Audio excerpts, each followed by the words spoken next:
Hello, in today's video I'm going to talk about discussion boards on Blackboard. We're going to start by logging in.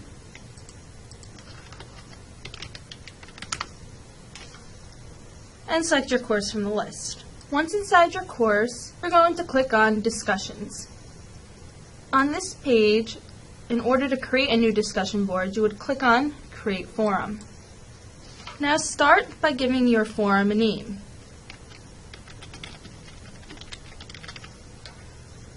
Under Description is where you type your instructions.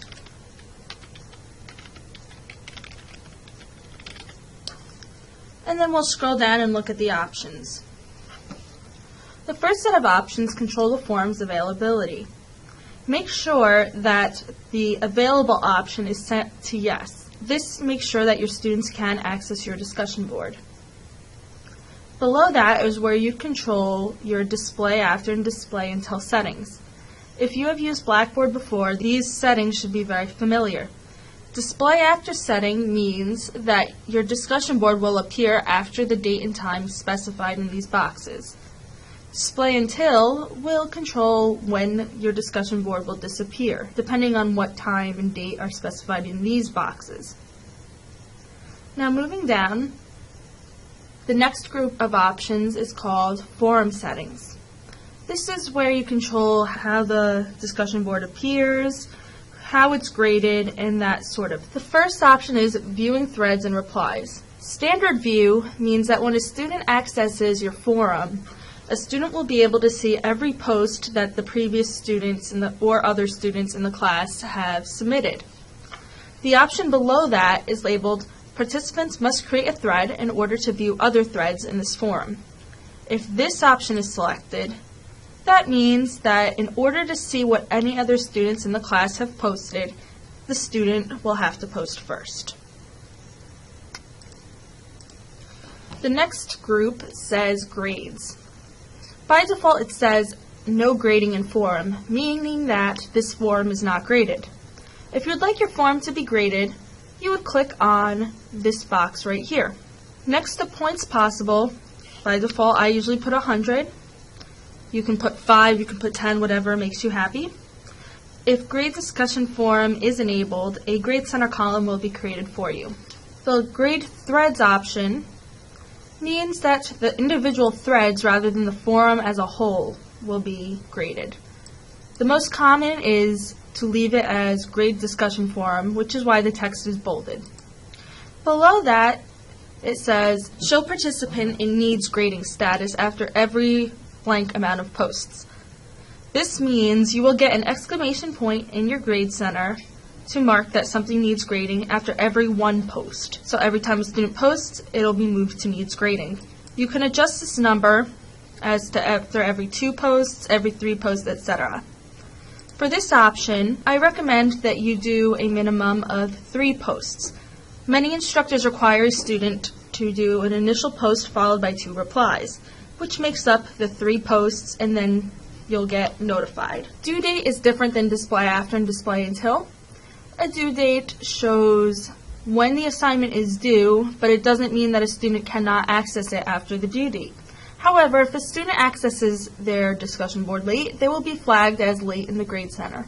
Below that, we have an option to add a rubric. If you have a rubric created, you can simply hover over the button and click Select Rubric. We're going to skip the section labeled Alignments and look over at the button that says Subscribe. I generally recommend you do not deal with subscriptions. If you choose to subscribe to the post, you will get a notification via email every single time someone posts in the discussion board.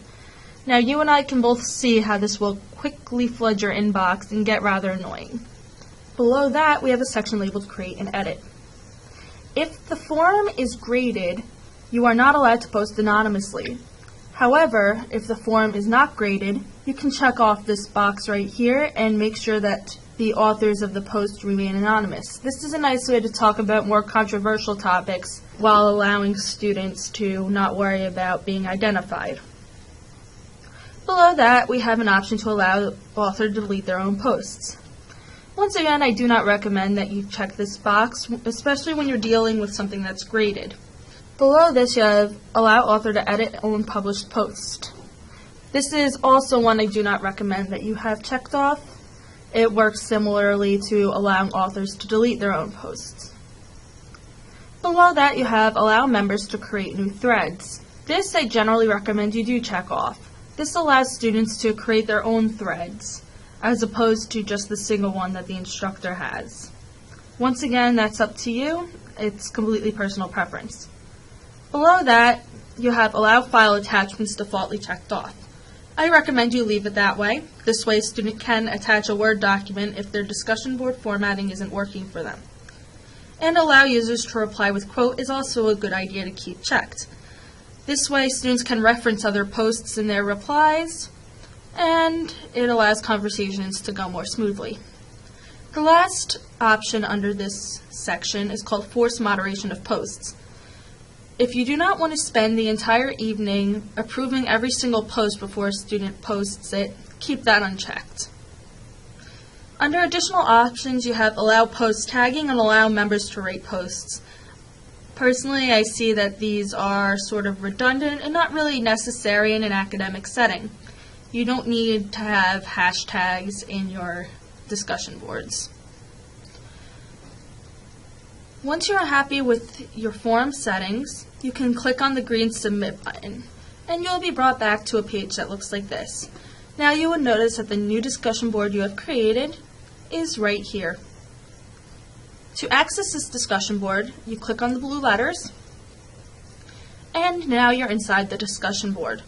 From here, either you or your students can create threads and then start their discussion. I hope you enjoyed this video, and please be sure to subscribe. Thanks for watching.